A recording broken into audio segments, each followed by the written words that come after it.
Good afternoon, ladies and gentlemen. The September 25th meeting of the Palm Springs Planning Commission is now in session. Report of posting of agenda, please, Mr. Evans. Thank you very much, Mr. Chairman. The agenda was posted on Friday in accordance with state and local procedures. Thank you. First item on agenda is the approval of minutes for August 28th. Are there any additions or corrections? I'm abstaining from that item, Chairman. Thank you. Mr. Chairman, I'll move approval of minutes as submitted. Second. Motion by Mr. Matthews, second by Mr. Schoenberger. All in favor, say aye. Aye. That motion is approved 4-0 with 2 abstentions, Ms. Morantz and Mr. Caffrey. We're getting some echo on this speaker. I don't know if it can be adjusted, just to let you know. We put the reverb on for you today, Mr. Okay, Chairman. great. All right, we'll go cruising. We'll go cruising. First item for participation is public comments. Anybody wishing to address the commission on planning issues in the city of Palm Springs, please come forward at this time. Seeing none, we'll close public comments. Our public hearing items are noticed and calendared for 2 p.m., so we'll jump down on the agenda to architectural approval item number 5, case 5.0853, application by Desert Shadows 3 for a minor change of exterior bridge material for the bridge located at North Indian Canyon Drive, south of Vista Chino. Staff report, please.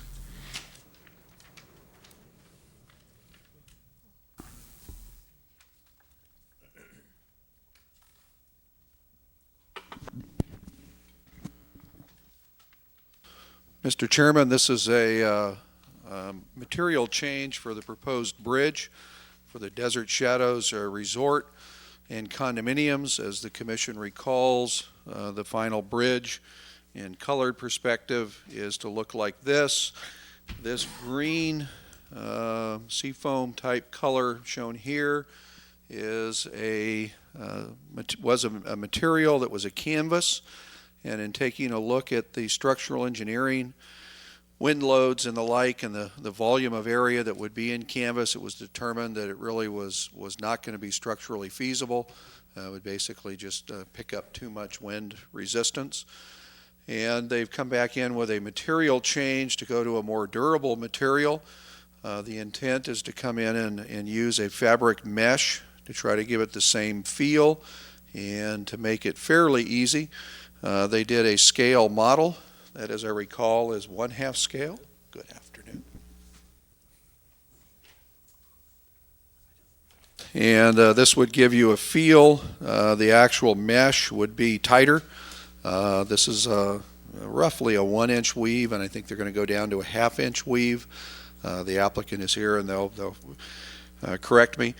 The idea is basically to have this on the outside, so that you would see more of the mesh, and it would downplay the actual spacing bars that are put in there for structural durability. The actual pipes will be a little bit different scale. Obviously, this is not to scale. On Monday, Design Review looked at this, had a lengthy discussion, and felt that it was an acceptable material change. It's going to really help with the long-term maintenance of this and durability. It'll still give you that feel with some openness, and then as the radius returns, it will appear fairly solid. That completes our report at this time. Thank you, Mr. Evans. Are there any questions of staff before we invite the applicant to the podium? Yes. Doug, is it still going to be green?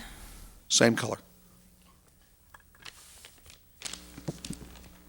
I note that the applicant is in the audience. Would you care to address us on this?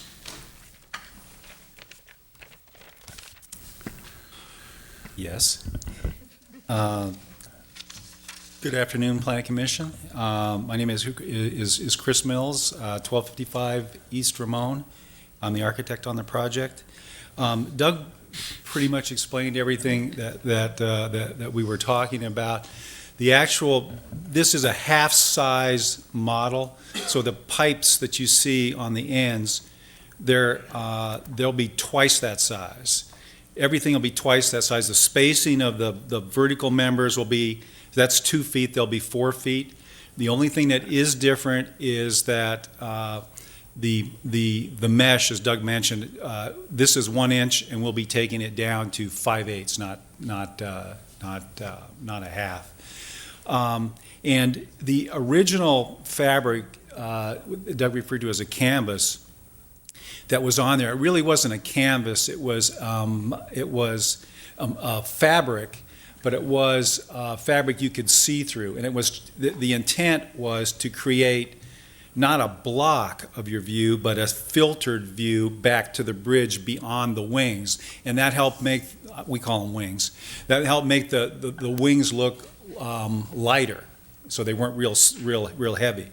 And we experimented with, when we talked to the structural engineer, he just said, you just cannot do it. Now, and what the fabric we had before had a 35% open space value to it. So, in other words, from a wind calculation standpoint, it would allow 35% of the wind to go through it. What the engineer told us that we have to go to 75% in order for it to calc. And it goes into a lot of other things as to why that it had to work that way. But with the fabric that we will be using, the wire mesh we will be using is 75% right on the nose. As Doug mentioned, the colors will be exactly the same. I personally feel this really maintains the intent that I had for the wings before.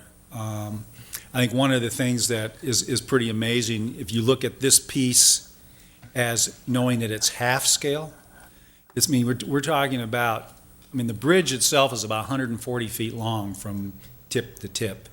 And this is, it's a pretty big structure, and our intent originally was to keep it light looking and airy looking so it didn't feel real heavy. And I think this change allows us to do that. A little difference that you see here is that you see it kind of concave this way, the vertical members. In reality, because we switched around, it'll be curving out. So, because we had it the other way around and I didn't like it, I liked it better this way, so we are changing it. So they are out.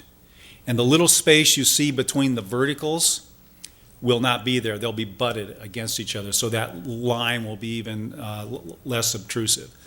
And not just the mesh will be painted the green, anything in between the pipes will all be that green color. And the intent is to make it have one surface color similar to like it has on the rendering.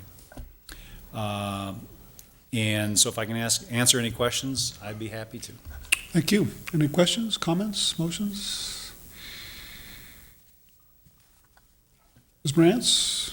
There's no other questions. I move approval of case 5.0853, Desert Shadows, for minor change of exterior bridge material. Second. Motion by Ms. Morantz, second by Mr. Matthews. All in favor, say aye. Aye. Any opposed? Motion carries unanimously. Thank you. And keep your wings, and hopefully it won't fly away. Next item on the agenda is number 6, sign program, application by Anderson Signs for sign program at the Covington Place Business Center located at 3485 La Campagna Way. I believe that's 3465 La Campagna Way. Mr. Chairman, we recommend that you continue this item. Chair will entertain a motion to continue this to the meeting of October 9th. So moved. Second. Motion by Mr. Matthews, second by Mr. Caffrey. All in favor? Aye. Any opposed? Motion carries unanimously. Number 7, sign program application by Jesse Cross of Best Signs for sign program for the Palm Springs Florist located at 894 North Palm Canyon Drive. Mr. Chairman, I have to abstain on that matter. Thank you, Mr. Schoenberger. Staff report, please. Thank you, Chairman.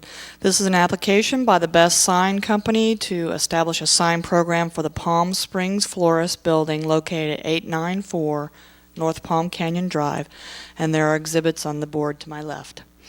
The building has street frontage on both Palm Canyon Drive and El Alameda. The sign program as proposed would replace the existing signs and install 2 individual lettered signs on the north and south elevations of the clock on the front of the building which faces Palm Canyon Drive.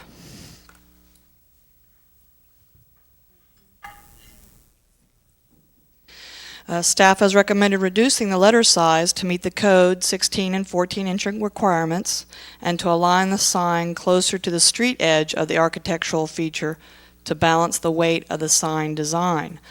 The applicant requests leeway in the letter height, which affects the sign's overall design, as shown on the graphics displayed today. This completes staff's presentation. Staff and the business owner are available for the Commission's questions.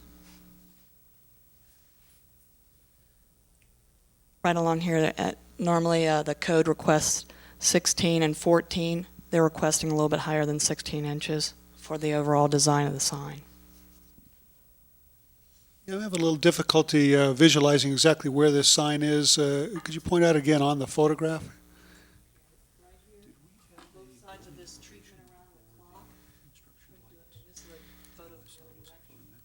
So it's facing both north and south? Correct. Thank you.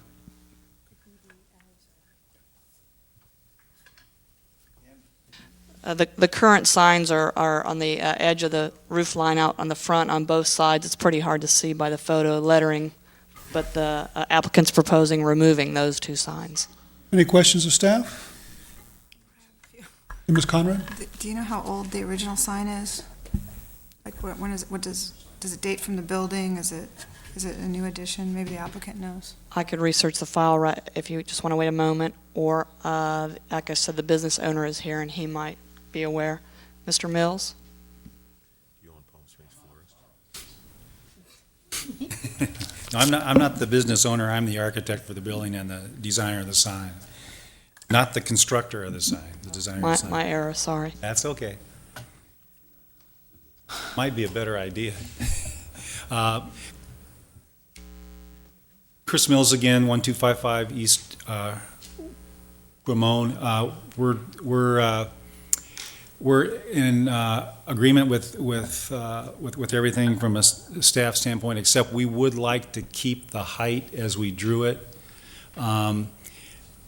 Mainly, and the height only affects the first letter, and it matches the logo that the company currently has. And I think Sky, is it showing 18 inches? Is that, or it's just a little over 16, and the requirement is? The requirement's 16, and you're proposing 17 3/4. Okay. And what I mean, certainly if we need to reduce it, we can. I think it's not in an obtrusive place. I think it's allowable because of it's a sign program, and the reason that we did this is that we currently have 2 signs that are parallel with the street, and the vision of those is not real good at this point.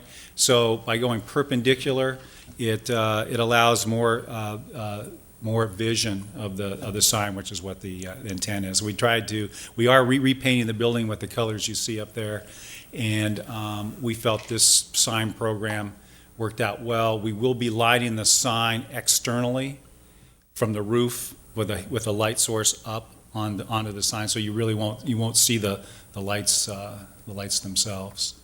And I don't know if Best Signs had the lighting noted on there, but I'd like to have the lighting considered as well from a concealed light source. Thank you, Mr. Mills. Any questions, comments? Ms. Conrad? We'll ask again. Mr. Mills, do you know the history of the sign that's there? Does it date to the building, or is it later? Because it's what I'm saying. I guess how I feel is it's a lovely old sign, and I'm not sure it needs to be removed. And I don't know if that's just because you're trying to comply with a sign program, or maybe it wouldn't. It's pretty unobtrusive. It's part of the architecture.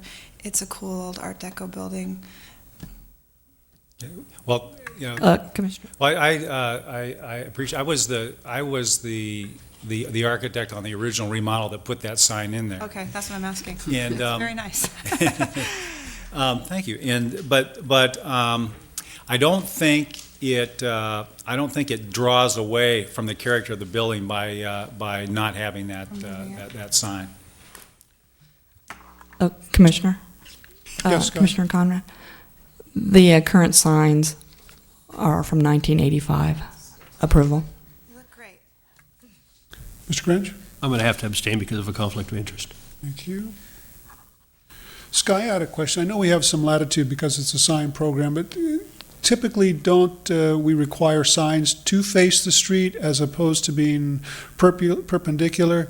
And also, does this constitute two separate signs? Are they, is that typically what we allow, two signs per building? Well, if I could weigh in on that one, Mr. Chairman, if Please. it's okay. The issue here is we do have businesses in our downtown as well as other places that have basically a back-to-back sign, where they have a sign facing both directions. It's usually back-to-back as part of one sign structure. This has an architectural feature between it, and we looked at it that architecturally it's in a position that represents the same thing, a back-to-back sign. It meets the criteria of the size. For a back-to-back sign, you don't get the same size allowance, so they're within that criteria. And based upon the fact the building has a unique design, we're bringing this forward as a sign program. And the analogy is, if it wasn't for the architectural element, it essentially represents a back-to-back sign. They're not asking for a sign on the side street. They are on a corner. So they're basically, another part of it is they're saying we're going to forgive or give up the sign on the adjacent street if we could have the back-to-back type condition on that architectural element. That's how we looked at it and brought it forward to you. Very good, thank you. Any other questions, comments, motions? Go for it. I'm going to make it. Mr. Chairman, I'd move approval of the application by Jesse Cross of Best Signs for the sign at Palm Springs, Florida. And I'll just second that. Okay, a motion by Mr. Matthews, second by Ms. Morantz. Just clarification, what about the lettering as the applicant has put forward or as suggested by architectural review? I'm happy with the applicant's submittal. It's fine. And that's fine with you, Ms. Morantz? Yes. Any further comments? All in favor, say aye. Aye. Any opposed, say no. Motion carries 5-0 with 2 abstentions. Thank you. Mhm.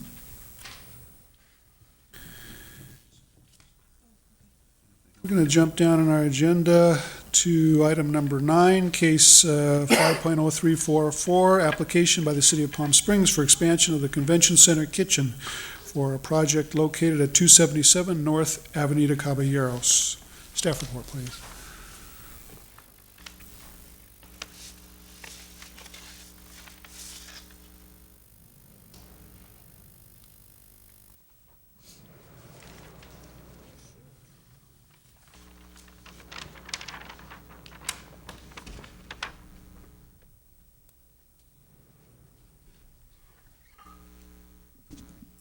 Thank you, Mr. Chairman. This is an application by the City of Palm Springs for essentially it's a kitchen expansion at the Convention Center. And just to sort of orientate you, take a look at this sort of overall site plan. It shows where the project area really is, and it basically faces on Calle Alvarado, south of Amato Road. This is sort of a blown-up view. It's sort of in 2 parts. The expansion happens, there's, sort of show you a photo here of the area, and there's a kind of, it's like about 12, 13 foot high screen wall that sort of splits up where there's a pergola here and then there's the part inside. And basically the interior changes are behind the wall, which is here.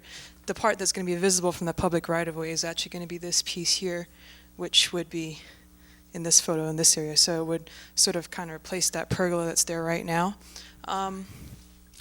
What's going to happen is when they enclose it, you're going to end up with, you can see from a south elevation here, this is what it's going to look like from the outside. It's ultimately going to be about a 16-foot high enclosure. When this went to design review on Monday, design review felt that there should be something that breaks up essentially where the 2 walls meet, where the screen wall and the new expansion wall meet. So they asked the architect to put something in there, some sort of transitional material to try and break up those two walls, and you came up with a metal canopy and a kind of service door to put in there to try and, buffer up that little elevation there. Other than that, those are really the only recommendations. The wall color materials will be to match what's existing. And otherwise, they supported the project, and they showed support for what the architect was going to be proposing, which is what you see here with the new canopy there. I'm available for your questions, and the applicant is not here. Mr. Chairman? Yes, Mr. If Evans. I could maybe give the commission just a very brief explanation of the Convention Center expansion program and how this fits. For a number of years, the kitchen at the Convention Center has really been undersized, and they've had to do a lot of activities in areas that are outside the kitchen. And this basically is an expansion so they can keep all the food preparation within the kitchen confines, and they don't have to have things done in corridors. Which operationally is a challenge for the convention center for the larger activities at the convention center. Along with this particular fairly minor change, the convention center is going to basically also remove the Springs Theater. If you're familiar with that, that's the lecture theater with the sloping floor. It's a beautiful space that just doesn't get used because it's antiquated with what business groups and business planners need for convention space. And they're going to take the Springs Theater space and turn that into more meeting area that will be multi-use as opposed to the very confined lecture hall that they had for the Springs Theater. In addition to those two changes, which are short-term, the City Council has commissioned a study for the expansion of the convention center. We've got a preliminary report. You've had a quick briefing on that at a study session. So that's how this particular project fits in. And the council still is yet to really meet and give direction on the expansion program. They'll probably do that probably later this month or early in October. But that completes our report, Mr. Chairman. Thank you, Mr. Evans. Any questions, comments? It's considered then that this is the first stage as an interim, no matter what direction the overall expansion goes. This expansion will fit whatever purposes. is This required. expansion is necessary today, so it will fit. There may be some options for additional kitchen facilities in future expansions, but that's really the next decision the council gets to make. Thank you. Any motions anybody would like to make? Mr. Caffrey? Yeah, I'll go ahead and move to approve this subject to the conditions in the staff report. And the request to show the transition element between the expansion and screen wall? Yes. Motion by Mr. Caffrey. Is there a second? Mr. Granch? Next door to your property. Mr. Granch abstains. I'll second it. Okay, thank you, Mr. Matthews. All in favor, say aye. Aye. Any opposed? Motion carries 6-0 with one abstention. Next item is number 10, application by the City of Palm Springs for downtown and uptown banner program for decorative light fixtures. It's in the Central Business District and the C1 zones.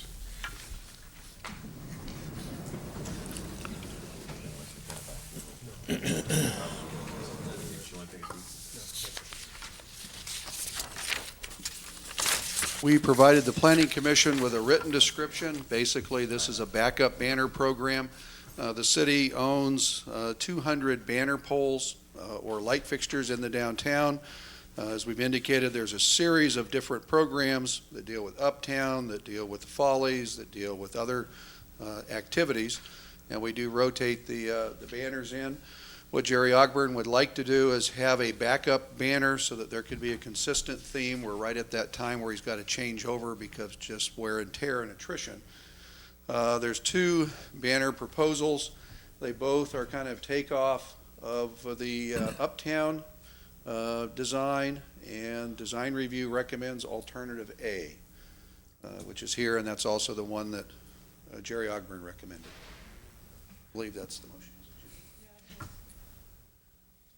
And that's the item that was preferred as they went through that process. Very good. Any questions of staff, comments? Ms. Morantz? Probably my question would just be why? Did they explain why they didn't like B and liked A? Was there any? Commissioner Schoenberger, you were at design review. I had the day off. There weren't any substantive reasons, but it was pretty unanimous that they liked A better than B. I don't think anybody liked B, and the only reservation about A was that it's hard to read vertical print. On the other hand, Jerry Ogburn was saying that to put the print on a horizontal line is very difficult, very hard to read because the print's got to be so small. So that was why they finally said A, even though the vertical print is hard to read. Jerry said that if you use the B alternative, you probably couldn't read the print because it's going to be too small. Doug, what's the overall size of the banners, do you know?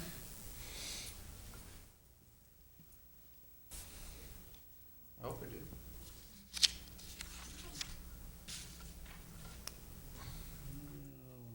Mr. Chairman, I do not have the size specifications. If you'd like to hold this one off, we can call Jerry Ogburn and get that for you. We could bring it back up after the public hearings. Well, let's see if there's a motion. I was curious more than, I like B. And the reason I like it is I like the photographic picture better, and it's bigger, so rather than just the line drawing. And I think it is hard to read a vertical sign. So I would suggest a restudy since, Yes, I like A, okay. because A is graphic, and if there's 200 signs after you read the first one, they're all the same. It's not like you're reading 200 different banners, you're reading one banner 200 times. So you look at it one time and you can see what it is. Yeah. It is simple. You identify it as, well, both of them, you identify it as the El Mirador Tower. But I like the simplicity. yeah. I liked A also, and the reason I liked it because of the size of the lettering, whether it's vertical or horizontal. That's the one thing that caught my eye. Well, I'm gonna weigh in. I like B. So yeah, you're not wrong. Which shows it's just a matter of taste, and I frankly don't care, and they ought to buy half of one and half the other, and, Make us all happy. this is why people go crazy when they come to us for design, pick it. Because, here intelligent people look at something, and some like one and some like the other. I don't think arguing about it is going to change any mind, so I'm going to make a motion to approve A. I'll second. Motion by Mr. Schoenberger, second by Mr. Grinch. And I'm going to vote for it only because I think that's what the applicant wanted. It's pretty much his choice. Jerry did express a preference for A, and that was kind of what he was pushing, so. Any further discussion? I don't know that I don't think it's worth making a big stink over it, other than if there's that much consternation, maybe it should be restudied. But, yeah, Jerry's not. Well, let's see if this passes. And if it doesn't pass, then we can talk about a restudy or vote for B. All in favor, say aye. Aye. All opposed? Nay. Okay, so we've got, it passes 5-2. It was a soft I. A lowercase I. God, Mark, just get All right, it's past 2 o'clock, so we'll go back to our public hearing items. Just a second before we leave that item, Sure, the one Mr. Matthews, go comment I didn't make is, do you know that logo is copyrighted? And I hope they've checked with the owner of the El Mirador Tower. Because I know the police department did when they put on their shield. I don't think it's a big deal, but you might mention that to Jerry. We will.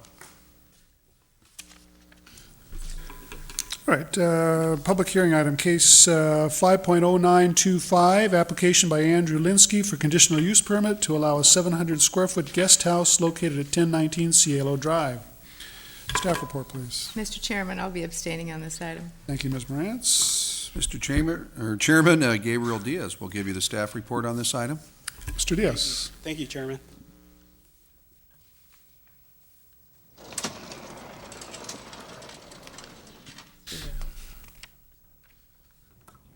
Which one is it? This is a proposal for a guest house at 1019 El Cielo Drive. This whole project was approved with a guest house, but during the construction process, the owner decided to enclose part of the porch right in here. And here's the before picture of what was approved. And this is the enclosure area. And enclosing that area makes it over 1/50th of lot, so requires a conditional use permit. And design review has approved this the way it is. Any questions? Any questions of staff? How many additional square feet were enclosed by adding because the roof cover's the same, that hasn't changed, the footprint itself hasn't, just your livable space has been added by how many square feet? I think 200 and something. Yeah, wrong? More. The architect would like to speak. Is there someone in the office, a representative of the applicant, that would like to address us? Please come forward, give us your name. Hi, my name is Ana Escalante, and I'm one of the architects. We are adding 142 square feet of living space. Thank you.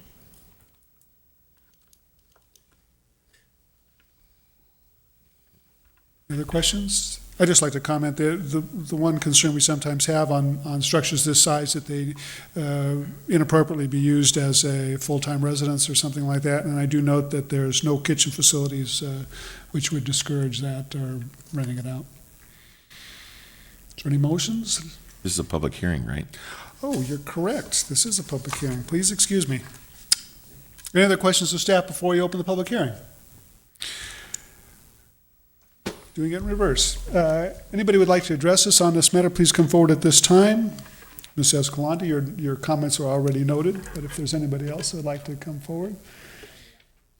If you have something you'd like to say, please do it. If not, that's fine. Okay, seeing none, we'll close the public hearing. Thank you, Mr. Matthews, for Mr. Chairman, pointing that I'd out. move approval of case 5.0925. I'll second. Motion by Mr. Matthews, second by Mr. Grinch. Roll call vote, please. Ms. Conrad? Aye. Mr. Matthews? Aye. Mr. Grinch? Aye. Mr. Schoenberger? Aye. Mr. Caffrey? Aye. Mr. Klatchko? Aye, motion carries 6-0 with one abstention. Mr. Chairman, Yes, sir. now that you've acted upon that one, I just encourage the commissioners to go by and take a look at this house. They're doing an exceptionally fine job of detail. It's something that we don't see much anymore. I mean, from plans all the way to the field. Very, very well detailed home. Very good. We'll take you up on that. Yeah, is that an open invitation?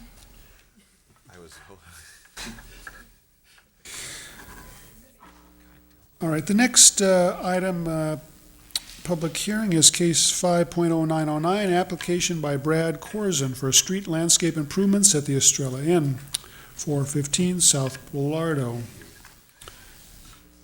Mr. Chairman, we're still waiting for the revised plans as well as coordinating a neighborhood meeting, so we'd recommend that you continue this item for 30 days. Okay. Do we need to open the public hearing? Yes, you do, and then continue it. Okay. This is a public hearing item. Anybody wishing to address us on this matter, please come forward at this time. Seeing none, we will entertain a motion to continue the matter to the meeting of October 9th, 2002. So moved. Second.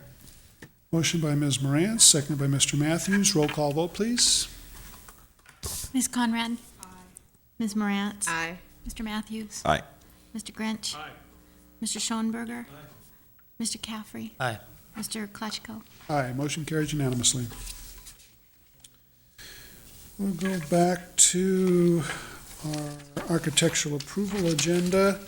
And we're on item number 11, application by the City of Palm Springs for review of revised lighting program for downtown parking structure located on the northwest corner of South Indian Canyon Drive and Bristow Road.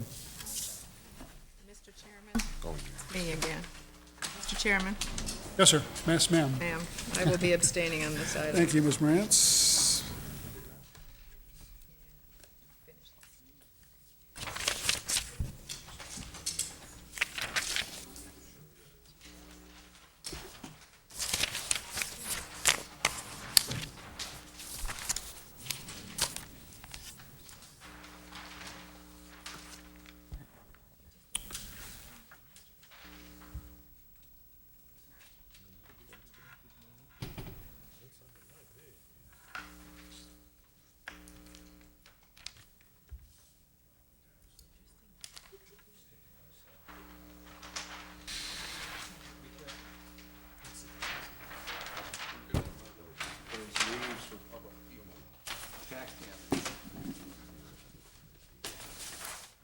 This is a final detail on the parking structure that is a little bit of a change, so we thought we'd bring it back to the Planning Commission. As the commission recalls, the lighting program on the bulk of the upper deck of the parking structure is indirect lighting into the canopies and back down, and we're pleased to tell you that we were able to get the canopies in as they were approved in the contract. So you're going to have bounce light. The majority of the perimeter, again, is the bounce lighting. This is the photometric diagram. And then on the ramp going up, which is the back side, in here, you're going to have a row of lights coming up the ramp here. And then originally on the outside, there were to be lights on the outside of the parking structure that would basically set in, and the spacing, isn't shown on this diagram. And in looking at the final details and grades, the lighting for the alleyway was originally intended to be on the parking structure as shoebox type mounted light fixtures. And we found out that in looking at all the grades, when you get out here to the low part, they're 11 feet off the ground, and they're going to be in conflict with the trucks. So instead of raising them up and dealing with conduit on the outside of a concrete building, what we're recommending is on the light fixtures, and there would be 1, 2, 3, 4 along this side of the building, we just do a double masted light fixture. So one light lights the parking lot side, the other light lights the alley side. It gives extremely good coverage. The heights are in the 36 to 46 foot range from the deck, but you're going to have light fixtures there anyway. It's a decorative light fixture. It's a substantially upgraded light fixture. And Design Review looked at it, and your former subcommittee on lighting, Mr. Rea, has looked at this as a courtesy since he's no longer a subcommittee member, and he also agrees that this would be a good trade-off. That completes our report. Thank you, Mr. Evans. Any questions or comments? Yes, Ms. Conrad? That's what I was asking first. Doug, from Palm Canyon side, you really can't even see these because they're blocked by the buildings that are on Palm Canyon, right? That is correct. The buildings essentially have a 3-story height on Palm Canyon, which is close to the height of the parking structure. So since they're all down. You might be able to find a location. You probably would have to get on a second story to actually see the light fixtures. If you do see them, they're probably far out of context. So just in anticipating many phone calls to you, Doug, you Yeah. won't be able to see these from the tennis club neighborhood? You should not be able to with the tree coverage and the like in the downtown. And that they're downcast, Yeah. okay. Yeah, and you're going to have this type of light fixture regardless, and we're basically just adding 4 more to take care of the alley, so it's really not going to change the neighborhood perspective over what the commission looked at originally. But because they're up there and they're not going right down on the deck, with an abundance of caution, we thought we'd run it back by the commission. Mr. Schomburger? Mr. Chairman, I'd make a motion to approve item 11 as presented. I'll second. Motion by Mr. Schoenberger, second by Mr. Grinch. Any further questions or comments? All in favor, say aye. Aye. Any opposed? Motion carries 6-0 with one abstention.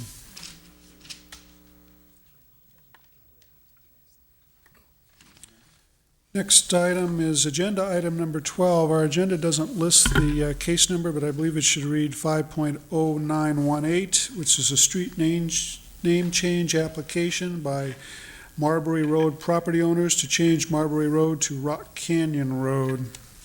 Staff report, please. So, Mr. Chairman, you have a written staff report. You can see the background. There are 7 homes on this street with 7 property owners. So the petition included all of the property owners for all of the homes, since some people own 2. And, we think it's a reasonable change. At first, they wanted a name that we thought had some conflicts, so they changed it a little bit, and our street naming coordinator feels Rock Canyon Road will be consistent. And the main concern we have anytime you use something that's similar, like a canyon or a palm canyon or a Cahuilla, is in the event of an emergency, people call 911 and they don't know if it's north or south, east or west. All they know is the street name, and we dispatch units to all the locations it could be. So if you had canyon, we'd probably fire off all 5 fire stations somewhere, hoping that we got to the right place. So that's why we asked that this one be renamed to Rock Canyon Road. It does not conflict with any street names that we're aware of. And all you need to do is adopt the resolution of intention, and we'll bring that back for a public hearing. At this point, are there any questions of staff? Is there a motion? Mr. Chairman, I'd make a motion to adopt the resolution of intent. Second. Motion by Mr. Schoenberger, second by Mr. Matthews, was it? All in favor, say aye. Aye. Any opposed? Motion carries unanimously. Next, agenda item number 13, case 10.437, request for Planning Commission determination that the vacation of the southern 40 feet of Calle Chia, south of Camino Paracel, adjacent to assessor's parcel number 508-132-012, is consistent with the city's general plan. Staff report, please. Thank you, Mr. Chairman. This is a very small little remnant piece of property that was originally part of a right-of-way dedication. We never went through with it, so we only have this little piece on the one side of the street.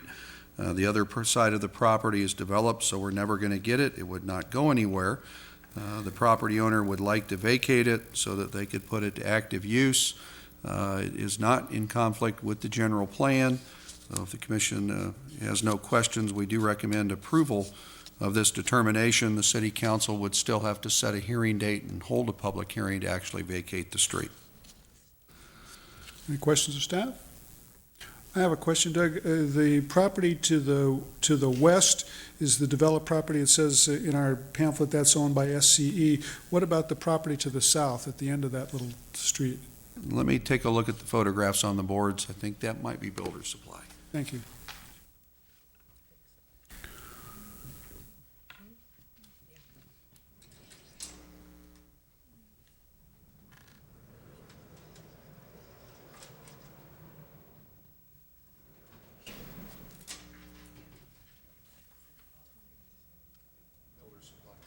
And they don't need that for access.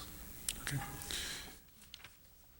Any further questions or motions, if appropriate? Motion to approve case 10.473.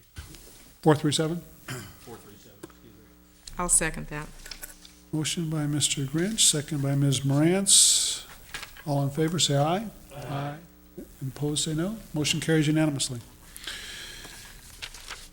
All right, Doug, you asked us to hold off on agenda item number 8 until the applicant is present. I don't see anybody present at this point. Would this be appropriate, or should we just try to do some other business? Well, if we could do other business, we just checked. They're right on schedule. I suggested that they be here about 2:30 with the idea that we might clear the calendar or pick them up right after the public hearing. All right. Commission work program. Mr. Evans. Mr. Chairman, there's no specific updates other than just some informational items. There will be another council cabinet bus tour, and we'll send you copies of that agenda. And everybody's welcome. It's not just the chairs of individual commissions. And this year, they're going to tour some city facilities, including the new parking structure. So if you like to wear a hard hat, you can get out of the bus and actually take a look at that. I don't recall the exact date, but we'll get you the actual flyer so that you can keep an eye on that one. With regards to the Section 14 master plan, just a quick update. I'm currently reviewing the draft opinion relative to conflicts of interest. It appears that 5 of 7 planning commissioners will likely have a conflict of interest.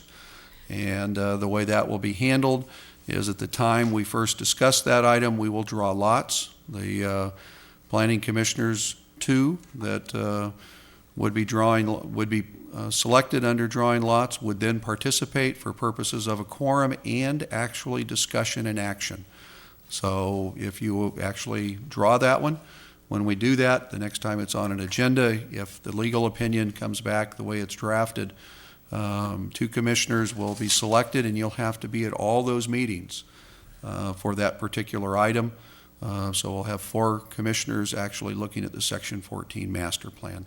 The conflict of interest memo should be ready in approximately a week to 10 days. I'm going through and just double checking a couple of the facts relative to conflicts. Who are the 2 that don't? It appears that you do not, and Commission Member Conrad does not. Okay, then we better be at the meeting. Yeah, you're going to have to be. Yeah, the way it works, if we have a conflict like that, the commissioners that do not have a conflict have to be part of the quorum. And then what we do is draw lots for the commissioners to make up the quorum, and then you'll participate actively all the way through. At times in the past, we've had commissioners abstain when it comes to actual action and discussion.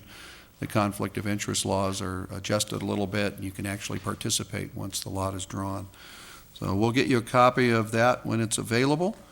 And if anything changes relative to conflicts, please let us know. But I think we have a pretty good understanding of what the potential conflicts are there. And Mr. Chairman, the Open for Business Task Force, we're putting together through the City Manager's Office a pretty good list of invitees to that.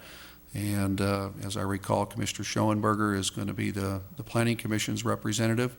And we'll probably have a little briefing with Commissioner Schoenberger before the first meeting with the City Attorney to talk a little bit more about design review, if that's okay with Commissioner Schoenberger. And that completes our report on the work program, Mr. Chairman. Very good. City Council actions updates.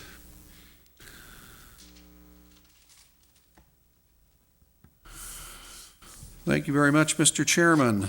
Last week at the City Council meeting, there were a few planning-related items having to do with the approval of the parcel map up at 700 West Stevens Road for application by Sanborn for Haber, and the council approved that one. They also approved the Stroke Activity Center staff report, and they did get a request to waive some of the improvements on the existing parcel for the Stroke Activity Center, and the ordinance allows that.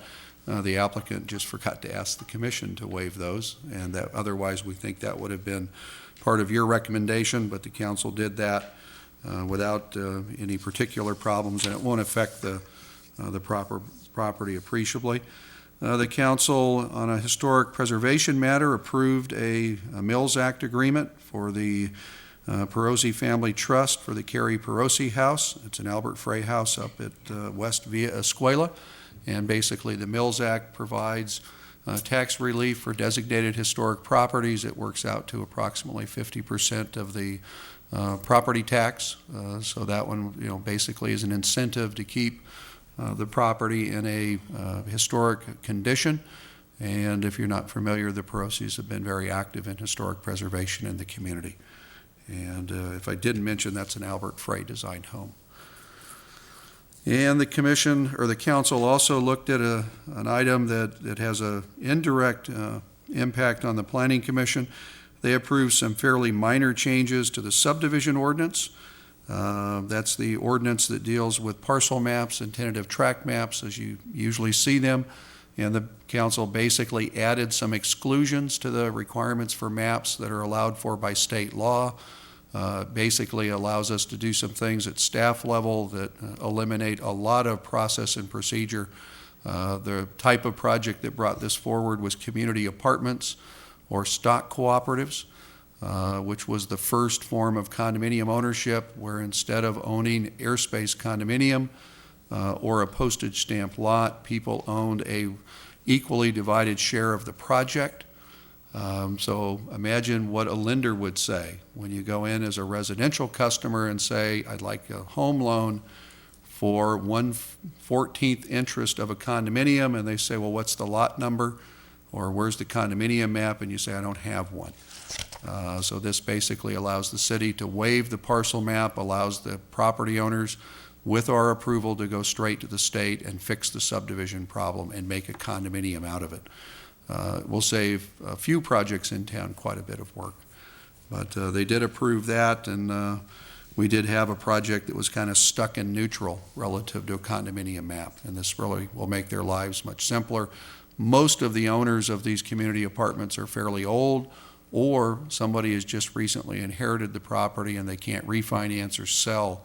There's only a few lenders that will even touch them because it's just antiquated type of subdivision. And that completes the council meeting for last meeting, and I'd like to give you a quick update on what's on the agenda tonight. Council's going to discuss the public bench arts program. Desert Fine Arts Academy brought that to the Planning Commission and workshop. It's been through all of the commissions and boards that have a little piece of the review, and the council's going to look at it and give us direction as to whether or not they'd like to go forward with the program. As you recall, Jim Chiaffi made a presentation. It's intended to be a youth program to paint benches in the downtown with a time frame and a replacement schedule. And before that can be finally approved, it has to come back to the commission. Before we write up a contract and put all those details together, we want to know if the council is interested in this. The next item is permissive left turns. For those of you that drive, this will basically allow you, after a green arrow expires, instead of having to wait for the next green arrow, you would be able to go on through on a safe left turn, just as if it's not a left turn controlled intersection. A little bit of a change. It'll expedite traffic flow, and there's a certain number of intersections where this would apply, and the city engineer has been working on it for a while. And this will go to council so that they get a briefing to decide if they want to go forward with it. Doug, are they going to modify the red arrow? I think now it's a lot of the intersections, you get the green arrow, and then at some of them it turns red. Some of them where it is permissive, there is no green arrow and people will turn. So are they going to modify that red so the red goes away? There will be a modification, to be honest with you. I haven't followed the details. I'm just curious. Okay, thank you. I'm going to turn left on all of them until I get caught, but no. And the last item the council will look at tonight is the Mesquite Avenue traffic calming program that you've looked at, and Parks and Recreation Commission liked it. They had one fairly minor adjustment, so we'll take it up to council to see if they're comfortable. So it's going to be kind of a neat opportunity to solve the neighbors' concerns, deal with some of the Parks and Rec Commission concerns about just the safety of the park and parking, and then the commission concerns about how do we fix the general plan designation as well as that neighborhood concern. So it appears that all the hard work, primarily of the engineering staff, will be presented to council tonight, and it looks like there's pretty good consensus for this. It still is going to require a general plan amendment and some traffic study work before we can bring it to you, though. Doug, what happened with Star Canyon Resort? That item was continued. The agreement was not quite ready. Oh, I think there were two of them, I think.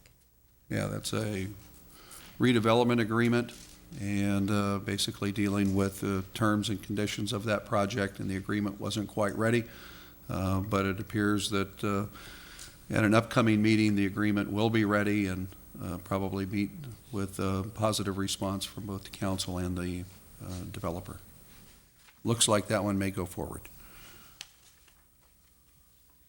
Okay, with that then, I see the applicant is present on item number 8.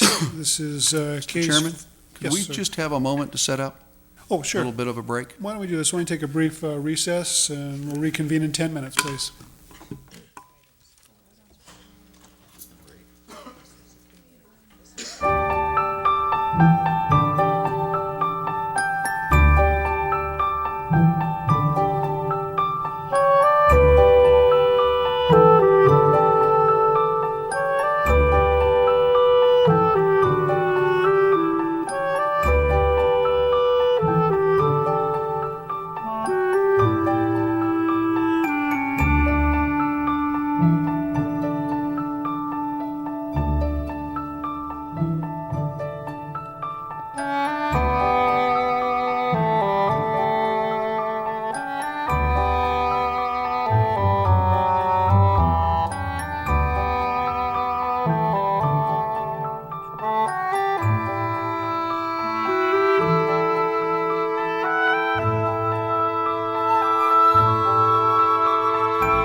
All right, we're back in session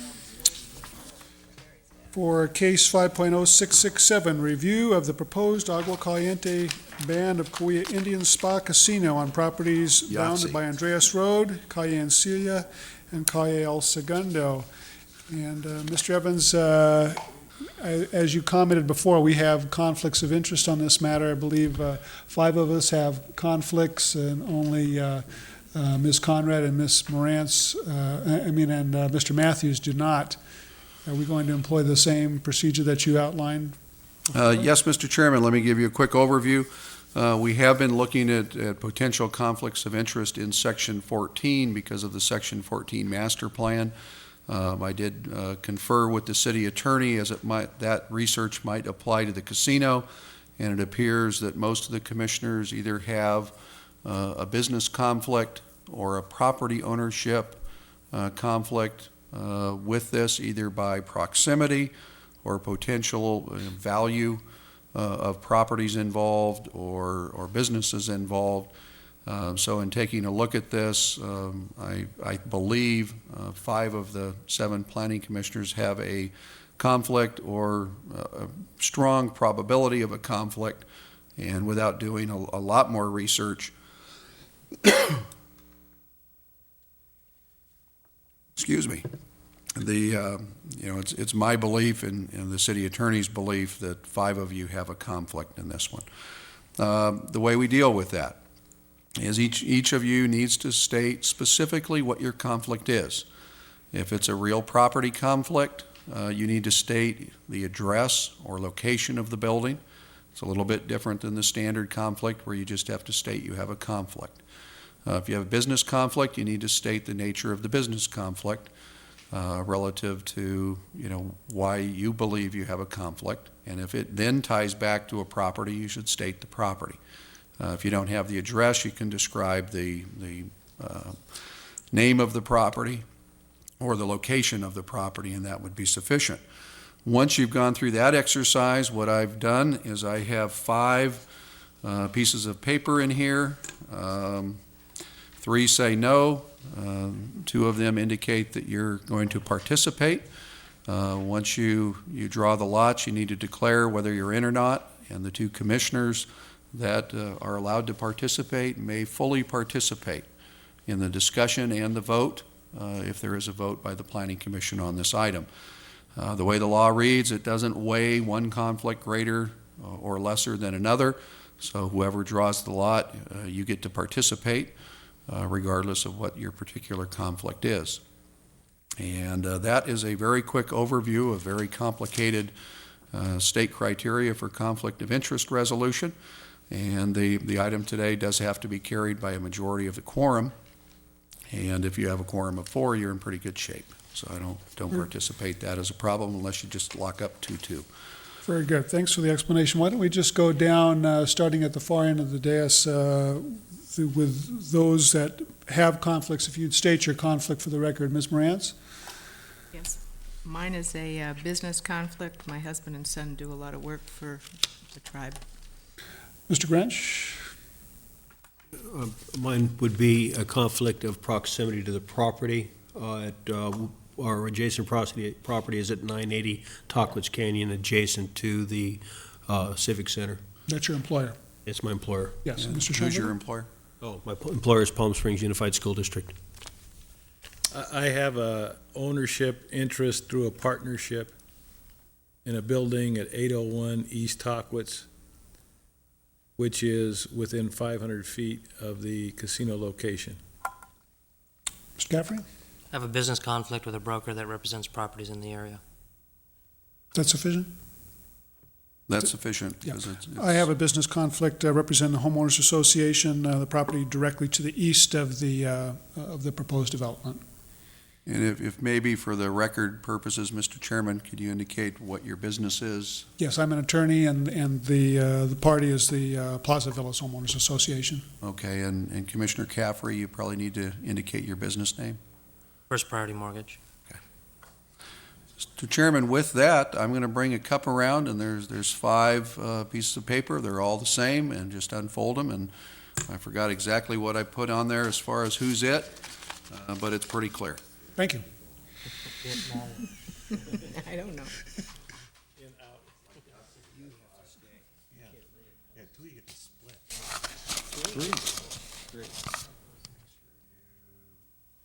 Got one.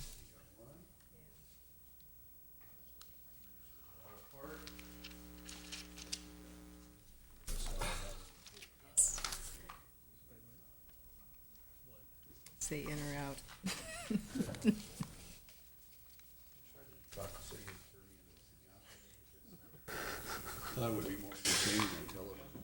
But is he in? Go ahead. I'll take the last one. You win? I thought we won. I don't know, mine says out. You're out? I'm out. Mine says you win also, so it's Mr. Schoenberger and myself. We Two join lawyers are in on this. Mr. Matthews and Ms. Conrad for our quorum of 4. Mr. Chairman, if I could give you a staff report on this item. Please. And then Mr. Davis is here from the tribe, representing the tribal interest, and can help with more detailed questions that might come up. The city and the tribe have a land use contract. We also have an amendment to the contract that basically has a processing agreement for tribal trust properties. Mr. Chairman, I just saw Mr. Mike come in, and his matter's been heard and approved. Thank you very much. You're welcome. See ya. See you all.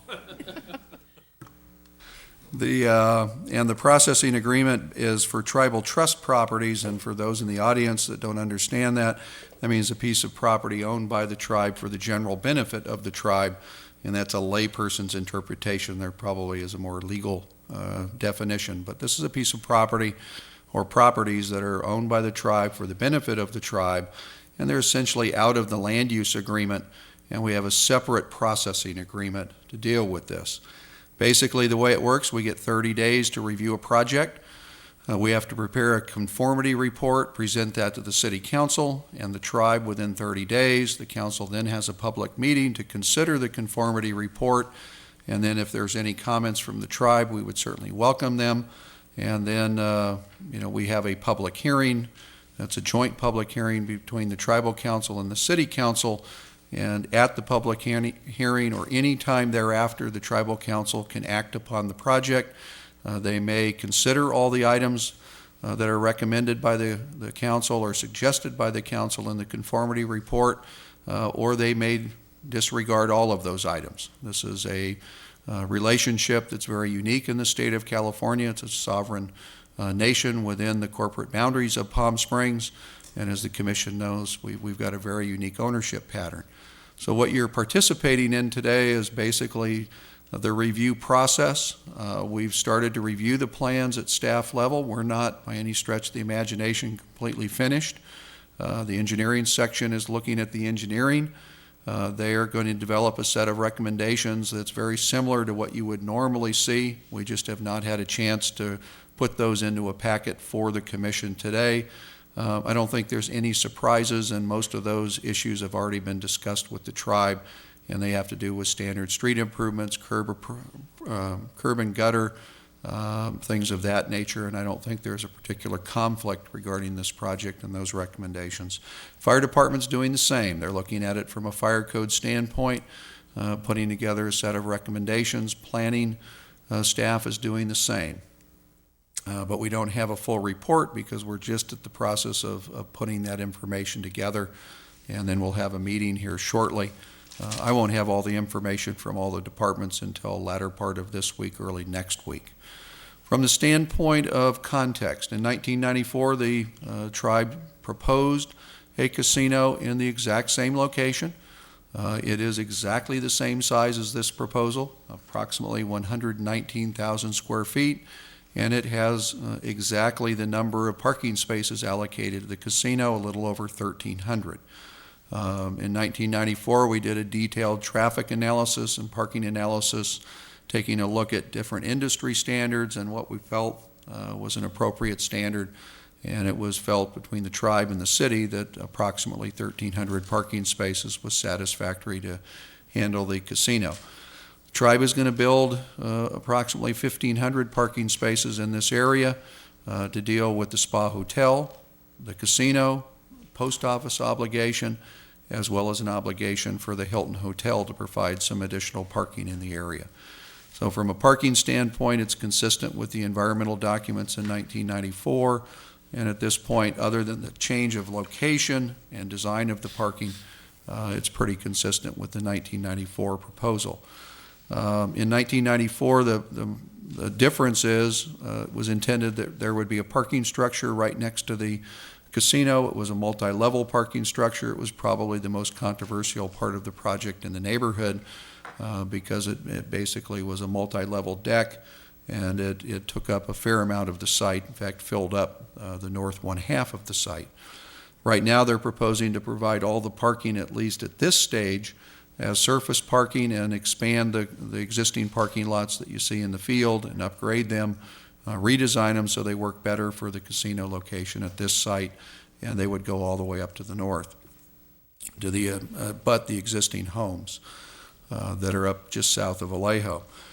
What staff has been doing is we've looked at plans, we've communicated with the tribal planning staff, comments as we see things, and I'm very pleased to report that a number of the items that we put forth to the tribe as areas that we'd like them to look at, they've incorporated into the plan, and I'll point those out.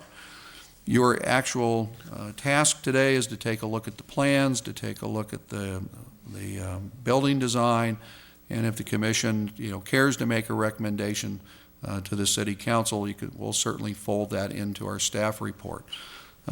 It's our understanding the city council would like the viewpoint of the planning commission on the project, and to take this through the standard review process. We did show it to design review on Monday. They had a lively debate. They were not unanimous in their position on the casino, and when we asked them to take a position, there were a majority of the design review members felt that the architecture could have been stronger, that the architecture could have been a bit more representative of a casino as opposed to maybe more residential or hotel in scale and design. And I think just the whole conflict of, what is it and how's it designed.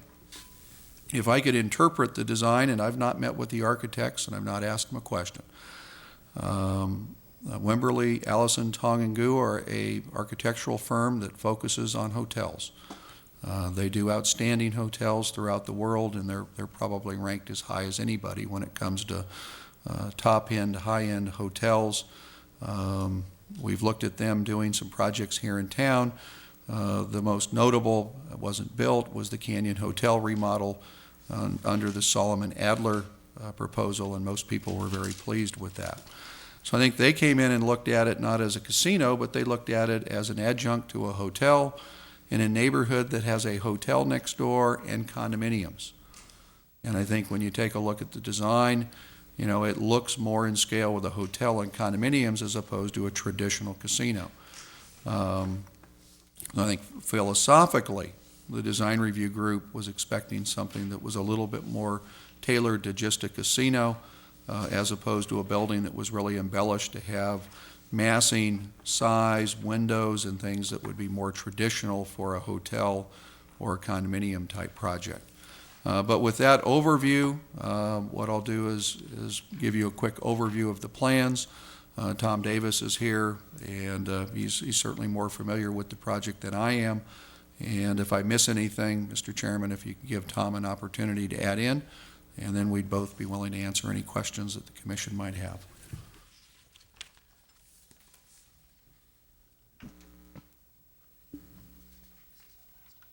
The project site for the actual casino development is located on the property bounded by Andreas, El Segundo, Amado, and Encilia.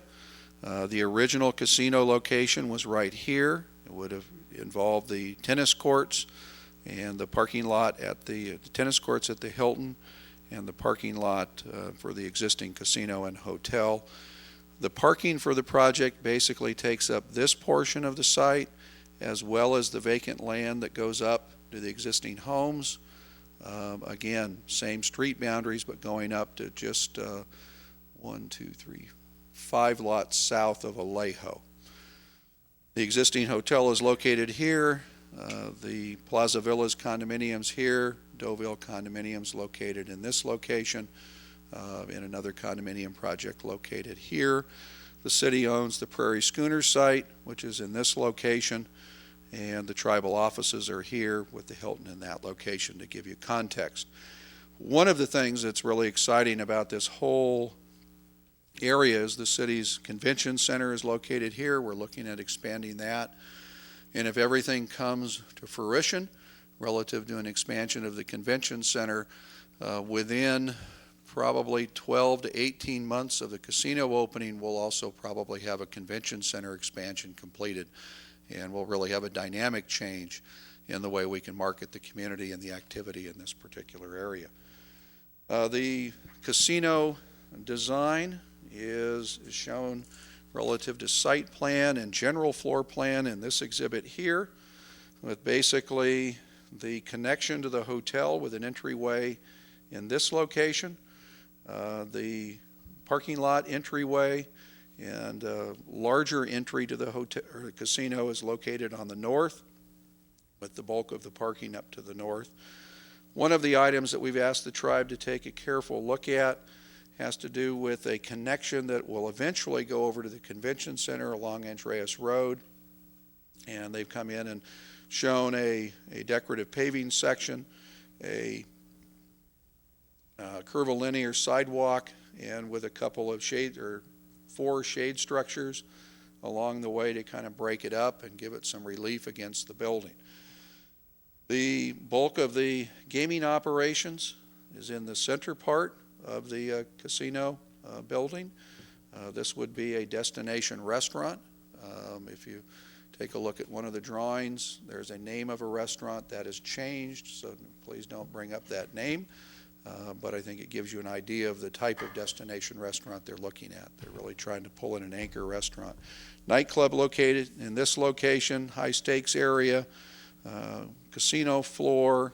This is a more fast food courtyard area in this location, and then back of house and back of house and back of house. One of the areas of concern that we're going to ask the tribe to look at very carefully is the areas numbered 13 and 14. That's basically the cooling and heating systems. They've got a very large mechanical well in this area, but we want to make sure that the noise impact from that potentially noisier use is going to be compatible with the Hilton Hotel, and that's something we've been talking to the tribal staff about for quite some time, is just we have to be very careful with that and that relationship. The other area that we've been working with the tribe on has to do with the loading and service area. Originally, it was designed where it would face Calle El Segundo, and we basically suggested that the tribe maybe extend the building out so that it be a side-loaded facility. And what the tribe has done is come back in and created a roof-covered structure here, a roof-covered structure here, so the actual loading wells are back in a recessed area with screen walls coming up into this area so that this area is tucked away and the truck movement is fairly quick and clean insofar as pulling in and out. The original project, we've always struggled with where is the loading and the like for this facility because of the relationship that you have to have back to the hotel here and to the parking. There really isn't much of an option for the loading facilities other than that side. And I'll show you on the elevations where that would be tucked behind, and it's a pretty good structural mass that the loading operations would be behind. The parking layout, fairly straightforward. This will primarily be valet parking in this area with a couple of valet kiosks in this location, with the bulk of the just open parking to the north. And one of the recommendations from design review is just that the project parking area should comply with the city ordinance relative to shading and screen walls and or berms. Architecturally, from a landscape architecture standpoint, we haven't run this by a design review committee. We didn't have a landscaper on Monday, so we'll follow it up. But they're basically coming in with a good range of tree material, a good range of shrub material, and I think they're in pretty good shape there. They are proposing to use primarily landscape screens around the perimeters, and in areas where they have a substantial setback and parkway that may work. There's a couple of places that's fairly tight, and under our code we would normally recommend that you do a screen wall about 40 inches in height, so we're going to keep working with the tribe on that. And they're able to containerize a lot of the plant material on the site, so they're going to actually bring some very large plant species or tree species back on site.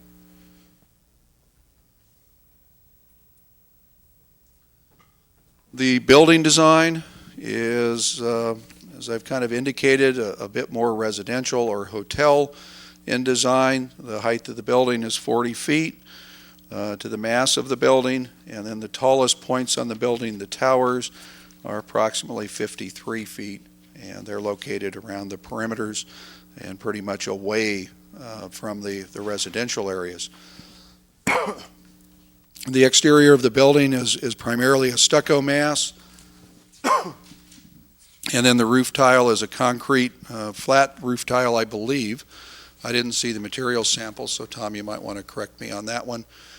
And I think one of the areas at design review that there was a concern is that the tile really needs to be a strong tile element, since this is going to be a building that really the strongest design feature is going to be the tile element on the roof. This is the Amato Road elevation with the main entry and porte cochere in this location with a tower. The Andreas Road, which faces the Hilton Hotel, is located here, and again the service area relative to mechanical is in this part of the building, and the actual service and truck delivery is hidden behind this particular portion of the building here. With regards to the Calle El Segundo street elevation, the building that screens the loading is in here, so the trucks would actually disappear behind the building, with the driveways being located here and up near the front. And the Calle Encilia elevation facing back to the hotel with a main entry up on the front corner with a restaurant with a fair amount of outdoor dining. One of the things that we suggested, which sometimes is in conflict with casino design, is we suggested that they add to the outdoor dining experience to create a street scene, a lot more activity. And the second design that we looked at had quite a bit of outdoor dining area.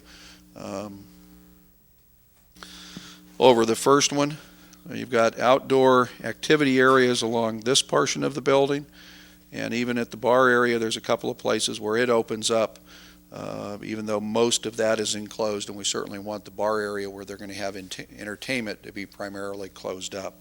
But the restaurant does have a fair amount of outdoor dining, and we suggested they pull it as close to the street as they reasonably could, and they probably, well, a substantial expansion of the outdoor.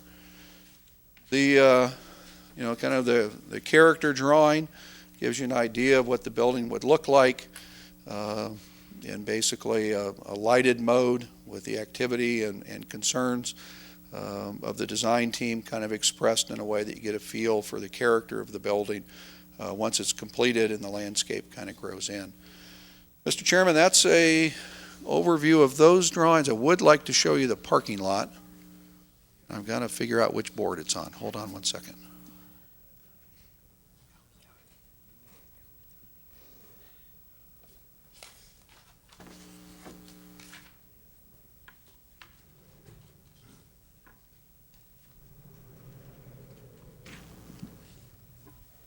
Got a lot more exhibits that are uncolored. Hold on one sec.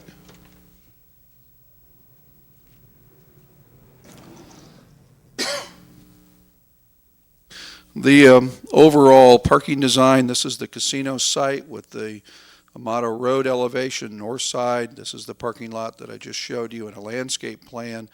Basically, the rest of the parking is located in this configuration, basically with the ability to have a shuttle system that comes down the spine and rotates back, so that they have the ability to really move people with the shuttle system that they've developed over the past few years.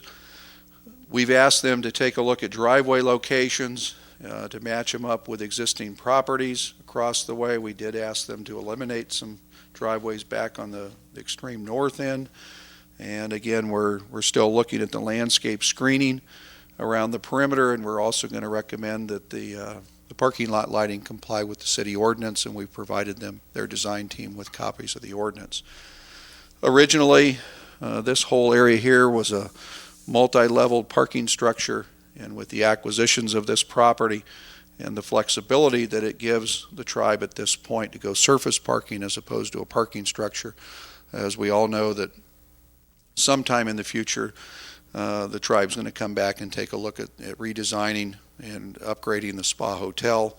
And I think really at that stage, the idea of where might a parking structure go would probably be more timely than to put it in at this point and really dictate some of the site planning that may occur in the future. Mr. Chairman, that completes my report, and Tom Davis is here, and he may have a few items to add, and he may have a few corrections since I'm just learning this project. Thank you, Mr. Evans. Before we open this up to commission comments, why don't we invite Mr. Davis to the podium and see if there are any gaps or anything you'd like to tell us. Mr. Chairman, members of the commission, it's always a pleasure to be here. It's been a while. First of all, I'd like to introduce our Director of Construction, Rob Donnell. And in case you have really detailed questions regarding operations and construction, Rob's the one. Doug and I are the planners, and we kind of glaze over when it comes to the real construction aspect. Doug did an excellent job of presenting the project. I think Rob pointed out a couple things. One is the area that's called referred to as fast food that Doug pointed out is really the buffet and the buffet kitchen area, and the higher end dining at the entry on the southwest corner will have openable windows in addition to the patio space, so that it'll have that kind of Hawaiian, tropical alternative to being able to open in the summer evenings to open air when it gets cooler and so forth, but be able to close it off when it gets hot or uncomfortable or wet or cold or whatever the case may be. So you have an interesting, very interesting street scene there at the southwest corner that's kind of unusual in the casino world, where you usually turn everything inside. So that's one of the elements that WATG brings to the project. I don't think I can add any more. Again, we're trying to be as consistent as possible with the 94 environmental assessment that was certified by the city, approved by the tribe, and also certified and accepted by the National Indian Gaming Commission, and making it a little easier for us to process. I think you can draw your own conclusions as the logistics of why the casino is in the location it is, and I think one of the reasons why it's not a prominent vertical or flashier structure is that I think when we get all done, and including the convention center and the hotel and so forth, and the master planning of the northwest quarter of Section 14, that you're going to really see the resort, and you're not necessarily just going to see the casino. And the casino is going to be an integral part of that big resort. But for right now, we're going to build just a casino.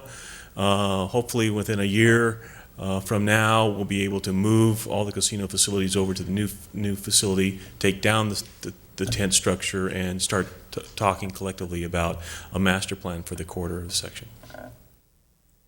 Very good. There may be some questions. Any comments, commissioners? Thoughts? Questions? Schoenberger. Just a little more on some of the discussion at Design Review on Monday. There was originally some concern expressed by a couple of the Design Review people with the orientation of the casino. They didn't understand in the beginning why the main entrance was facing to the north. They thought that was more or less put the building with its back to, or its side to, the downtown. But when we had a more of a discussion about the parking and how the parking's oriented, and that there is a significant entrance on the southwest corner, that concern more or less dissipated, and I think design review basically thought that the orientation of the building was, and site plan was fine. Then there were a number of concerns expressed regarding the design of the building, some of which Doug touched on. There was generally a feeling of a negative feeling towards the blue roof. That's a blue concrete flat tile. And there was kind of a negative feeling about that. And also the white. There were several people on the design review who thought the white wasn't going to work too well. It would be too bright. Then there were also expressions of not being particularly thrilled with the architecture, in that it didn't seem to have a strong enough architectural statement. The idea that it should look more like a casino was a little vague. They weren't talking about Las Vegas. They weren't talking about making it more glitzy. It was hard for me to understand exactly what the objections were, but there was a feeling that it ought to have a stronger architectural statement, that this was kind of just not a strong enough statement. There are some parts of the second story of the building that have false balconies, false windows, that some of the people on design review didn't like, because it's basically all of the operations are on the bottom floor. It's made to appear like a two-story building, but there's really nothing happening on the second floor. So that created some architectural challenges for the designers, and some of the people on design review weren't too happy with that. So the design review took a vote, and the final vote was two in favor of the design, with the reservations with respect to the color and the roof, and 4 voted disapproval, for more or less for the reasons that I mentioned. So that was the discussion, and it was a lengthy discussion. I think we probably spent close to an hour on this particular item, and so that's just for your information. Thanks for the insight, John. I think that is very helpful. Ms. Conrad? Well, I had first to say that design review might just be evidence that no good deed goes unpunished, and I think that's I, for one, am very grateful to the tribe for having a more residential feel to the architecture, and I think that the neighborhood would appreciate it, and I think I probably speak for a lot of people in Palm Springs who will appreciate it. So I'm grateful that the architectural firm was more hotel-oriented than casino-oriented. So that, had I been on design review, I would have been speaking contrary to, I guess, what the majority there were saying, and maybe that's just because I'm not an architect. But I think the architecture, I appreciate the effort at making it look like a 2-story building rather than a big box 1-story building. I think that if those faux elements on the second floor are done in a substantial enough way, it won't bother anybody. And I'm grateful for the variation in the different elevations, and the one question that I had, and I mostly ask it for the benefit of the community maybe watching, is if you could explain to us the siting of the building on this parcel, and I think it does make sense, given the diagonal corridor to the existing spa hotel, and I'm sure there was a lot of prior thought that went into it, and maybe you could have this opportunity to tell us why it is where it is and why it faces the way that it does, and maybe what's going to happen on Amato Road. I'd be happy to do that. Would you like me to do that, Mr. Chairman? Tom, when you go to the board, if you'd use the microphone, please.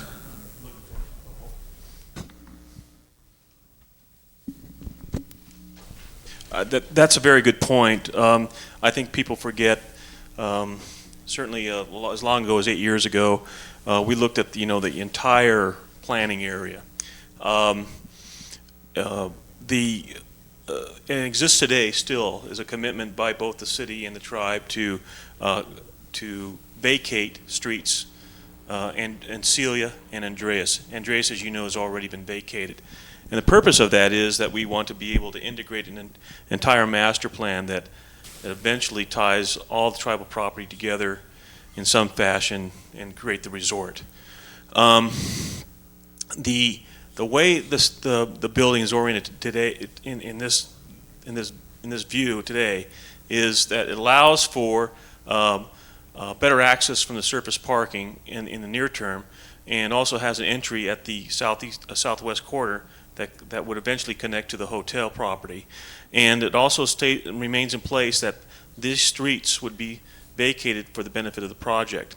If that was to occur, we then could do a major corridor, pedestrian corridor, between the convention center and the Desert Fashion Plaza in a master plan with the city. And with that, we could tie in with the casino and the hotel facilities and whatever accessory uses that would go with that, which we don't know at this time. But as you can see, with this orientation right here, and if you step back in the aerial photo, if you start to master plan in your mind what can happen here, you now have a tie that sequentially makes sense. Your main entry porte-cochere for the vehicle is here. Your main entry for the visitor, both the downtown and walking distance and all the hotel rooms, will be here. And so what we don't have the ability to do right now is show some side of major entry that both the tribe and Caesars envisioned back in 1994, but can be accommodated in the future development of this property. So I hope that answers your question. I think going back to, and this is not something that I'm speaking for the architect, I'm simply speaking for my observation of casino development, and that is that when you go to Las Vegas today, you don't see the casino. What you see is the hotel. When you drive down the strip, you see the embellishments that go in front of the hotel, the fountains, the statuary, and so forth. And I think if you take the next step and in your mind start to play with this site and the master plan, the eventual development potential that'll occur with the convention center and the spa hotel and possibly some other resort properties, that you are going to see a resort, and the casino will be part of that resort. So I hope that answers your question, but the logistics of how that building got to where it was is and the orientation supports that master planning.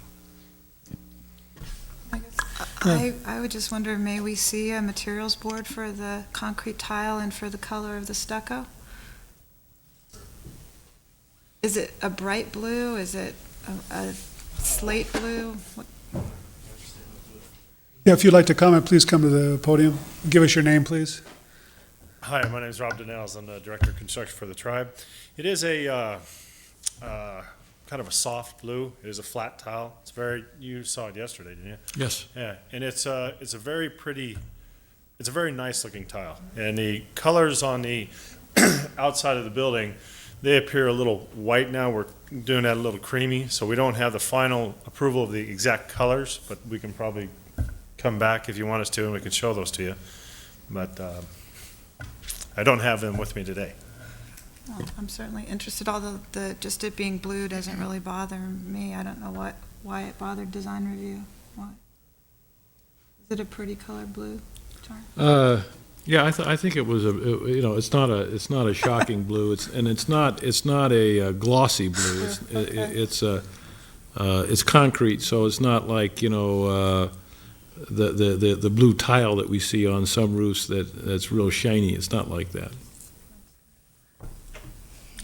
The one other comment I would make, Mr. Please. Chairman, that came up, and that is relative to the bus parking, which is at the very north edge of the property. There was a suggestion that I thought was a good one, that there ought to be some particularly intensive screening there to separate that from residential properties, because there'll be buses sitting up there, and a lot of times they'll keep the engines running, and and it's there may be, they don't plan on having a lot of buses up there. They thought probably maybe 5 at a time, but that could be a problem area if it's not well screened. And so that was another point that came up that I thought was that made sense. That point made sense. And just my own view on the design, I made a comment not knowing at the time, or not thinking I had a conflict at design review, but I did make a comment, and I'll make this kind of the same comment now. I kind of liked, the style. I thought my first reaction was that the style was appropriate for the neighborhood for some of the reasons that Mr. Davis mentioned. But you're trying to put this casino in an area where you have the Hyatt Hotel, and you have the Hilton, and you have the convention center, and you have 2 condominium developments, and potentially some more condominium developments, the Wyndham Hotel, so that this style, I think, kind of fits that area more than something that perhaps looks more like a casino. But I'm not sure what the design review people really had in mind when they were thinking about that. I can't conjure up just what it is that they had in mind, although basically what they were saying is something stronger architecturally, but I don't know what that means. I do, and having thought about this for a couple of days now, have some concern about the blue and the white. And the comment there was that maybe fit better in Newport Beach than it does here. And maybe there's something to that. But the style itself, I think, seems to fit the area better than something more dramatic. Thank you. Mr. Matthews, did you have a comment? I was inquiring as to the color of the Spa Hotel. I remember it's in white. I understand it's been painted. The pink, yeah. Yeah, pink. My only comment, I guess I'd echo what Ms. Conrad said. I applaud the effort to make it sort of fit as well as you can in the residential area, and it does look a little more like a hotel. But I think, one, that's what's going on in gaming, and 2, it certainly works in the larger plan, I think, for the neighborhood, or for the Section 14. The only feedback I can give in addition to that would be, again, there was some comments about landscape. You might want a little more shading in the parking lot, and then particularly the comments you made about where buses might park. Try and be sensitive. I see the biggest conflict probably with the DeVille Condo Association, or whatever that is, or Homeowners Association. But properly handled, and it appears like from a site planning standpoint and every other standpoint, they really tried to do that. And so I think, design-wise, it's fine. But very good. Doug, I had a question. It's just because it's hard to tell in the drawings. On the parking lot, what's the setback around it? Is that consistent with our normal requirements in terms of separating from the street, the landscaped area before you actually get to the parking lot itself?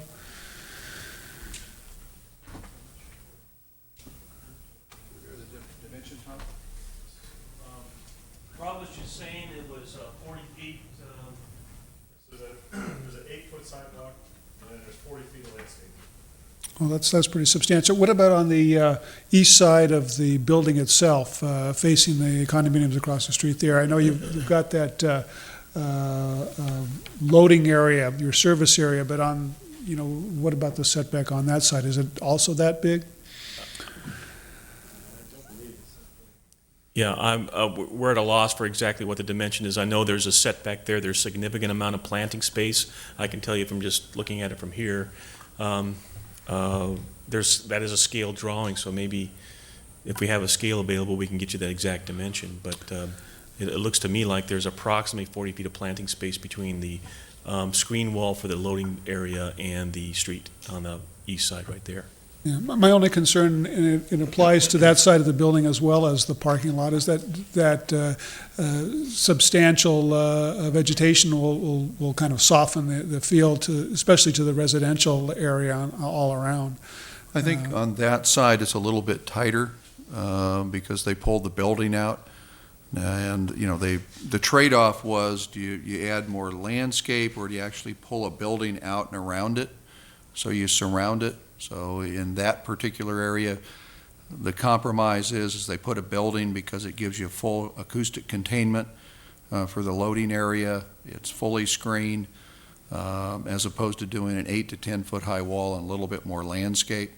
So on that side, it's a bit tighter than the 40 that is north of Amato, but it meets code. It's a 10 foot landscape strip, and then you've got a setback to the building, in the parking. So on the east side, it's a bit more urban than the rest of the property, but that's just the way the site works, that you really can't add a whole lot there, otherwise your building footprint doesn't work. But clearly, the rest of the parking area meet or exceed code, and up by the Deauville condominiums at 40 feet, that far exceeds the code requirement of 10. Sure. And as you massage the your landscape plan, just keep those, and I'm sure you will, just keep the neighbors in mind. One other question: do you contemplate any signage on this particular site? I know that you have the current casino sign on Indian, and you said at some point you're going to rethink the whole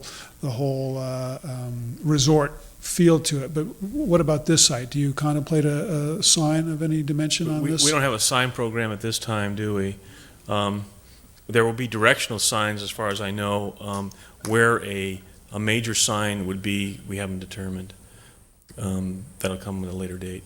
I mean, you don't seem to have allowed any particular location on the site for it, Right. and I'm not sure who you'd be trying to reach with the sign. Whether it be travelers on Indian, or what. On the site itself, there'll probably be just very simple directional signage, and then something on the building. As far as freestanding signs like you have at Tockwitz and Indian, there'll probably be some place for that along Indian, but we don't have a spot for it at this time. Just a general comment. I think others have said it well too. The design review talking about the strength of the architecture, I kind of leave it in their hands on there, and we would want strong architectural too. But the concept that you've used of making it more hotel-like or condominium-like, I don't have any objection to that at all. I think that's very good and certainly unique in terms of the other casinos here in the valley, and it as an enhancement to the downtown. Because we have a downtown experience that's not as urban as a downtown Las Vegas or many other downtowns where there are casinos. So I feel pretty comfortable with that. Are there any further questions or comments? Or Doug, are you looking for a motion that would voice approval if that's what our thought is, or with embellishment, or what are you looking for? Well, I think that just items that I put in my notes that will make sure that we articulate to council is a concern about the bus parking, and we'll take a look at that with Tom insofar as the location and screening and things like that. Building color and materials, I think it'd be nice if that would come back for the commission review, not city council review, but just to let the commission look at it and have a feel for it, because I think the tile is the critical element. And the fact they're going to soften up the harshness of white, I think will take care of some of that concern. And obviously that lends to a repainting or in the remodel of the hotel, we'll probably see it soften up and change colors. Screening of the parking area, parking lot lights, parking lot shading, and, a sign program that respects the neighborhood and the scale of the neighborhood back here. Again, I think the majority of the customers are going to get to the site off of Indian Canyon, and they'll have a couple of ways to identify that here's the building, and once they get on Encilio, they'll be able to find their way in. If there are any other items, we could put it in, but if commission is comfortable with a motion of endorsement, I think that would be a good statement for the community, and we'll carry that up to council. One item that you mentioned during your report, the location of the equipment on the south side and how that's handled, nobody commented on it, but we don't want to minimize that. That is significant, and I know the tribe would do that. We're going to, in our comments, we'll attach the city's noise ordinance that deals with mechanical equipment and, all the noise type issues, and that's really speccing the equipment and the acoustic containment. As the commission knows, we have a cogeneration plant right behind City Hall. It's a very large gas-driven generator, and we just designed it so it's quiet. And you sometimes have to go out there and poke around to hear it, unless you're right on the intake sides. Mr. Davis, did you have a final comment? Yeah, I do. I just want to mention that in '94, these same issues came up. Forget about the architecture for a second, but the screening, setback edge conditions, particularly for our neighbors to the east, were a major concern. Doug mentioned the issues we had with the parking structure, and also the noise elements, the lighting cut up is all in the '94 assessment. We'll update that, make sure it's compatible with existing codes and standards. And in closing, I want to make sure that you know that we do have meetings with the homeowner associations scheduled for the next 30 days. Each for Plaza Villa is actually October 6th. Deauville, I think, is a week later, October 13th. And Saint-Tropez is somewhere before the end of October. So we are reaching out to the community and addressing and presenting this also to the citizens and our neighbors, and trying to accommodate. We tried to build into the plan, today's plan, the same concerns that existed back in '94 and '96 when we reviewed it then. Very good. Yeah, thank you. I think, just a comment, I think it's excellent that you are going to meet with those homeowners associations, and they're going to be the people most directly affected, and I think that they'll rest much easier after you make your presentation and they understand what you have in mind. We have a motion. I don't know what to say, but I guess it would be a motion to approve the concept and planning, but to take into account the notes that you ticked off, can you craft a motion that sort of We'll put those. indicates our approval, but I The think bus parking, the color materials, screening, parking lot lights, shading, sign, and the mechanical equipment. Subject to those comments, then I guess it'd be a motion to give Planning Commission endorsement to the project in terms of site planning and design. That's correct. Okay, motion by Mr. Matthews, second by Ms. Conrad. Any further discussion? All in favor say aye. Aye. Any opposed? Motion carries 4-0 with 3 abstentions. And we welcome this project and hope you'll go forward as rapidly as you want to. Thank you.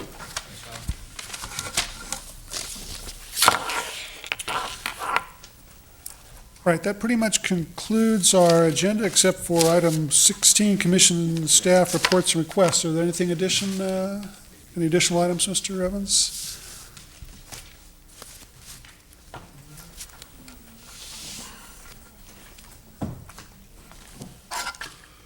Yes, we're putting together a study session for October 2 that we'll probably have to try and start early because of the length. We're going to try to give you an update on the Palm Hills project.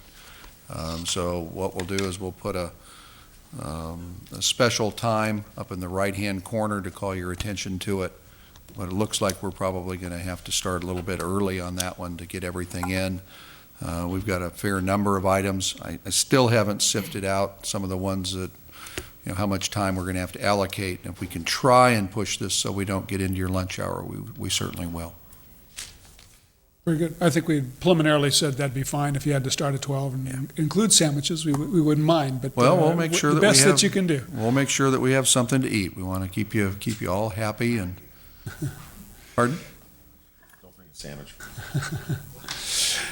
Anything additional from commission? Yeah, I do. Yes, Ms. I have Morantz? One item, just for the record.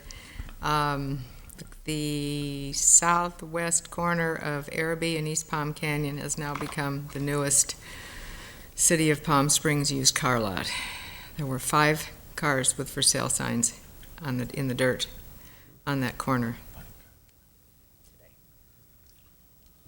We will ask the community preservation officers to go out and pay the cars a visit. Okay, thanks. Very good. Seeing nothing further, the meeting adjourned. Thank you. Thank you.